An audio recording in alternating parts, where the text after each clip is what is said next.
प्रकार के आंसू इस दौरान हम लोगों ने देखे हैं। एनीवे, हाँ, ऑनरेबल मिनिस्टर श्री किरण रिजिजू जी जी जी, एक प्रयास से पहले, एक प्रयास के बाद। I thought I may not require to make a quick intervention because the issue which we are discussing under Rule 193 on the situation in Ukraine arising out of a military conflict between Russia and Ukraine, as honourable members have raised certain important questions, they sought clarifications, and our Minister for Foreign Affairs will respond it appropriately. And foreign policy is very, very serious. That is why, as a member of this House and as a part of the Cabinet, I will not make any statement about the policy and other issues which my colleague Jai Shankar ji will respond. But there are certain points which I feel I must speak because during the discussion and outside the House also, many issues are being raised, which were not necessary at all. जैसे हमारा अभी एक साथी ने भी कुछ बातें ऐसे बोल के चले गए जिसको कहना ही नहीं चाहिए था, कोई जरूरत भी नहीं है। और फॉरेन पॉलिसी इतना सीरियस मैटर है कि शशि थरूर जी ने कुछ बातें अपने बोल गई, मनीष तिवारी जी ने भी, दोनों कांग्रेस के हैं, दोनों ने बोले, थोड़ा अलग अलग लाइन बोले। अगर इसको अब बाहर चले जाएंगे तो बोलेंगे कि ये कांग्रेस ने ऐसा बोला है, तो कांग्रेस का पॉलिसी लगने लगेगा। इसलिए सरकार में भी हम कुछ बोलेंगे तो लगेगा कि ये सरकार का पॉलिसी है। इसलिए इसमें दो आवाजें फॉरेन पॉलिसी को लेकर के नहीं उठना चाहिए। और कभी कभी ऐसा भी हो सकता है कि एक मेंबर ने कुछ बात कहे और इंडियन पार्लियामेंट में ऐसा बात कही है तो वो देश के छवि में भी वो असर पड़ता है। इसलिए मैं समझता हूं कि कुछ बातें हैं, कुछ पॉलिसी है जिस पे हम एकजुट होना चाहिए। बहुत सारा सदस्यों ने कहा है कि फॉरेन पॉलिसी में तो हम एकजुट होना ही चाहिए। ये जो यूक्रेन क्राइसिस का, जैसे मैंने कहा, जिक्र तो हमारा डिटेल में फैक्ट्स, फिगर्स, पॉलिसी मेरे कलीग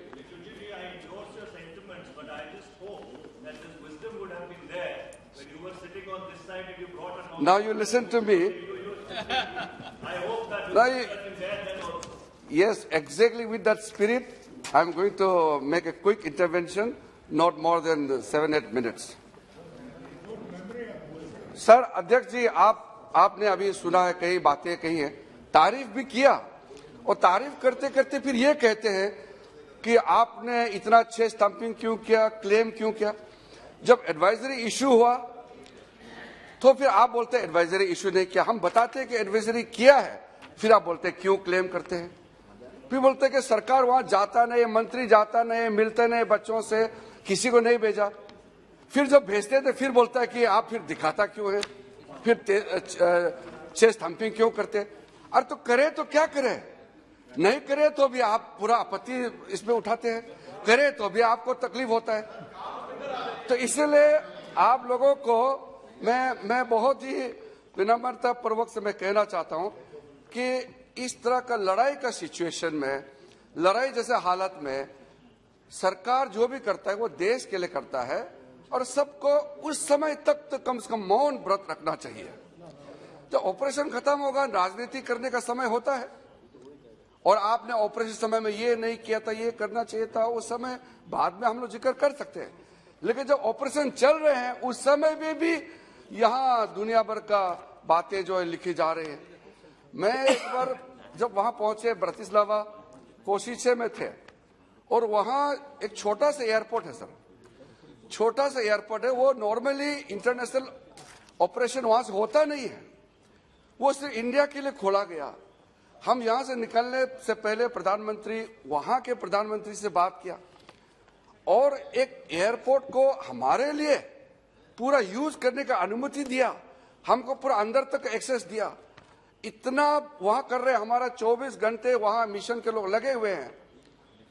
यहां आराम से किसी ने, मैं तो टाइम नहीं था लेकिन किसी ने दिखाया, एक स्टाफ ने दिखाया, सर ऐसा ऐसा आने से दुख लगता है। तो यहां से किसी ने क्या कि वो एम्बेसी के स्टाफ, इंडियन मिशन के डिप्लोमेट्स कुछ काम का नहीं है, बच्चे को अपने आप छोड़ दिए मरने के लिए, कोई काम नहीं कर रहा है। वहां 24 घंटे रात दिन काम कर रहे हैं, खाना लेके खिला रहे हैं, रहने का व्यवस्था कर रहे हैं।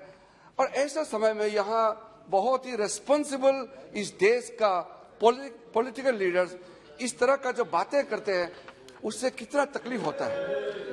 कुछ समय के लिए तो आप रुक सकते थे। मेरे पास में भी हजारों संख्या में SMS व्हाट्सएप आया, इसको उठा के लाइए, इसको लाइए, इसको लाइए। हमने कहा कि यहाँ ऐसे सिचुएशन में किसी को प्रायोरिटी दे करके आपको पहले एयरक्राफ्ट भेजेंगे, ऐसा नहीं है। वो व्यवस्था बनाया हुआ है और व्यवस्था के मुताबिक जितने भी आ रहे हैं, एक तो वो लड़ाई का माहौल है, उसमें जो पहले आएंगे उसी को भेजेंगे।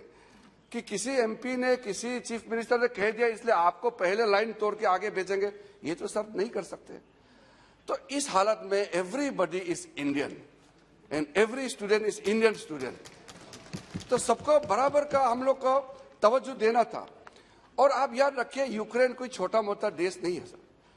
यूरोप के अंदर में रशिया के बाद सबसे बड़ा देश यूक्रेन है।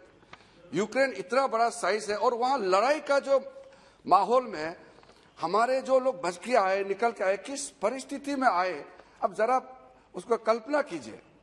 ईस्टर्न यूक्रेन से वेस्टर्न तक आना, और वहां हम किसी यूक्रेनियन को कह भी नहीं सकते कि आप हमारा क्यों मदद नहीं कर रहे। वो खुद अपने बचने में लगे हुए हैं या वो काउंटर ऑफेंसिव में लगे हुए हैं, सारा इमरजेंसी लगा हुआ है और इस हालात में सारा चल रहा है। और यहाँ आराम से कोई बोल देंगे कि क्यों स्टाफ नहीं भेजा, तो वहां हमारे कोई इंडिया का तो मिलिट्री ऑपरेशन तो नहीं चल रहे हैं। हमारे वहां जो सिविल स्टाफ है, एम्बेसी के लोग हैं, वो काम कर रहे हैं और वो भी जो पूरा शेलिंग हो रहे हैं, फायरिंग हो रहे हैं, मिसाइल छोड़े जा रहे हैं। और ऐसे बीच में कितना मुश्किल में, जिसके लिए ट्रेन नहीं है, फिर भी हमारा डिप्लोमेट जो मिशन में जितना काम करने वाले हैं वो पूरा अपने जोखिम जान को डाल करके काम कर रहे थे। और इस समय सर, क्योंकि सर जब मैं अपने आंखों से जो देखा, और बॉर्डर एरिया में हमारे इंडियंस तो आ ही रहे थे और यूक्रेनियन लाखों में जा रहे थे। लाइन मैंने देखा, लाइन खत्म नहीं हो रहे थे, इतने लोग आ रहे थे, इतने लोग जा रहे थे। और इस बीच में हमारे भारत के भी लोग आ रहे थे। तो ऐसा हालत में ये सारा जो मैनेजमेंट करना सर, ये कोई आसान तो है नहीं। इसलिए आप लोगों ने, कई लोगों ने तारीफ किया, प्रधानमंत्री जी की तारीफ किया, भारत सरकार के एफर्ट को तारीफ किया, ये अच्छी बात है। ये क्योंकि हम लोग इसको क्रेडिट लेने के लिए नहीं कह रहे हैं, ये तो हमारी ड्यूटी है। कोई भी सरकार होता ये करते हैं। और सर, हम वहां पहुंचने से पहले मैं हमारे कलीग जयशंकर जी को और उनके पूरे टीम को भी मैं अभिनंदन करना चाहता हूं। प्रधानमंत्री जी जो लगातार हम लोग के साथ में भी रिव्यू मीटिंग लिया जाने से पहले, और जब मैं वहां पहुंचे, मिशन के लोग, स्लोवाकिया में जब मैं था सर, वहां पेरिस के मिशन से, जिनेवा से, UN मिशन से, और वहां जर्मनी से और ब्रसेल से, सारे लोगों को एक्स्ट्रा लेकर के वहां लगा के रखा हुआ है जमीन पे, और रात दिन पूरे ड्यूटी काम कर रहे हैं। मैं सर आज इसी सदन में और जिक्र करना चाहता हूं, हमारे कितने स्टूडेंट्स जो यूक्रेन के जो बॉर्डर में पढ़ रहे थे, वो भी वॉलंटियर के रूप में काम कर रहे थे। और कई हमारे देश के लोग हैं जो वहां बिजनेस करते हैं और अलग अलग चीजों के लिए वहां जाते हैं या रह गए, वहां की नागरिकता भी प्राप्त कर चुके। कई लोग इंडियन ओरिजिन है, उन्होंने भी पूरा सेल्फलेसली घर से खाना बना के भी लेके आके हमारे लोगों को खिला रहे थे। मिशन में तो ये देश बड़े देश नहीं है, छोटे छोटे देश है, तो हमारे मिशन का साइज भी तो लिमिटेड है। तो इसलिए हाँ जी, हाँ, सबको, यूक्रेनियन को भी, और खास करके खैर यूक्रेनियन तो संख्या में बहुत ज्यादा थे, और क्योंकि यूक्रेनियन को छोड़ के हमारा देश के लोग काफी थे। और सर लगभग 23,000 के लोग जो वहां से निकले हैं, तो आप इमेजिन कीजिए, हमारा टेरिटरी नहीं है, वो किसी और का टेरिटरी है। पहले के जो ऑपरेशन होते थे उसमें हमारा कुछ लोग होते थे, अगर 500 को भी ऑपरेशन करके निकालना है, इवैक्यूएशन करना है, वो भी तो एक टफ जॉब होते हैं। लेकिन जब 20,000 23,000 का बात करते हैं, तो आप कल्पना कर सकते हैं, माइनस टेम्परेचर में बर्फ गिर रहा है, ऐसे समय में कोई एक कंबल भी दे दे, एक जैकेट भी दे दे और एक चाय कप भी पिला दे, पानी पिला दे, तो वो कितना महान काम हो जाता है ऐसे परिस्थिति में सर। तो ये एक आदमी का काम नहीं होता है, उसमें कितने लोग उसमें एफर्ट डालते हैं। तो इसलिए सर मैं ज्यादा लंबा नहीं कहना चाहता हूं, लेकिन जो हमारे कुछ साथियों ने कुछ बातें टिप्पणी की है, मैं उसको करेक्ट करना चाहता हूं। यहाँ कोई सरकार क्रेडिट लेने के लिए काम नहीं कर रहा है, हमारा एक दायित्व है। प्रधानमंत्री जी ने इसलिए मंत्री लेवल को भेजा क्योंकि ये ऑपरेशन का स्केल बड़ा था।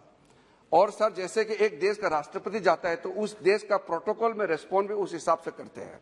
अगर हम यहाँ से ज्वाइंट सेक्रेटरी भेजेंगे तो वहां भी रेस्पॉन्ड ज्वाइंट सेक्रेटरी ही करेंगे। ये एक अंतर्राष्ट्रीय का एक स्थापित प्रोटोकॉल है।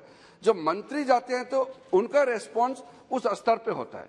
ये एक सेट प्रोटोकॉल है। एक प्राइम मिनिस्टर का बराबर का दर्जा होता है।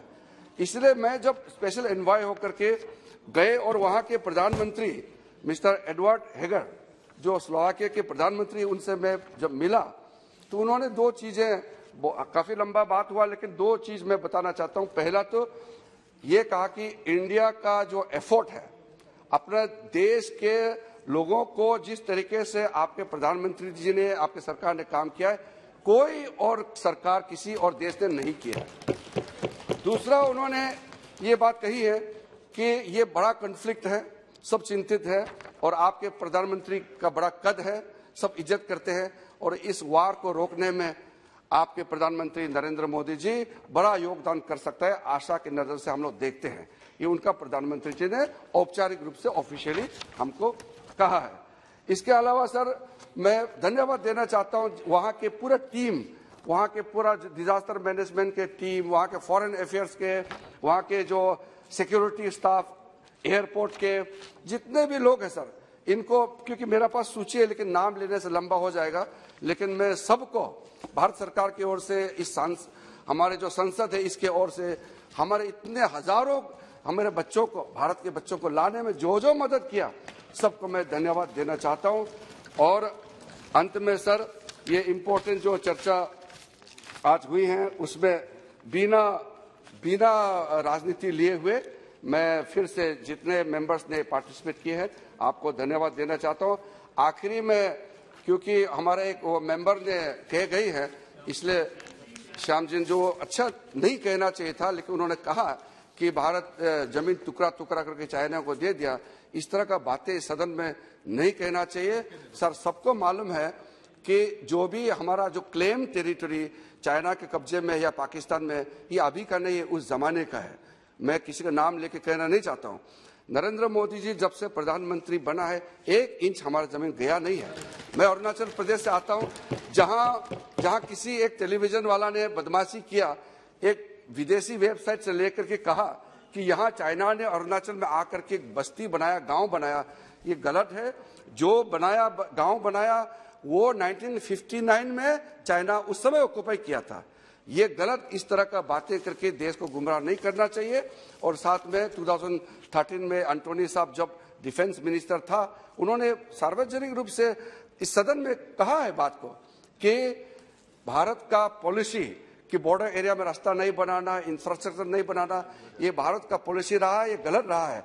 उस पॉलिसी को नरेंद्र मोदी सरकार बदलने का काम कर रहा है और हमारा बॉर्डर सिक्योर्ड है। मेरे राज्य अरुणाचल प्रदेश, जहां से मैं चुन के आता हूं, वो भी 100% सेफ एंड सिक्योर्ड है। Thank you. Shri Abdul Samad Samadhan ji.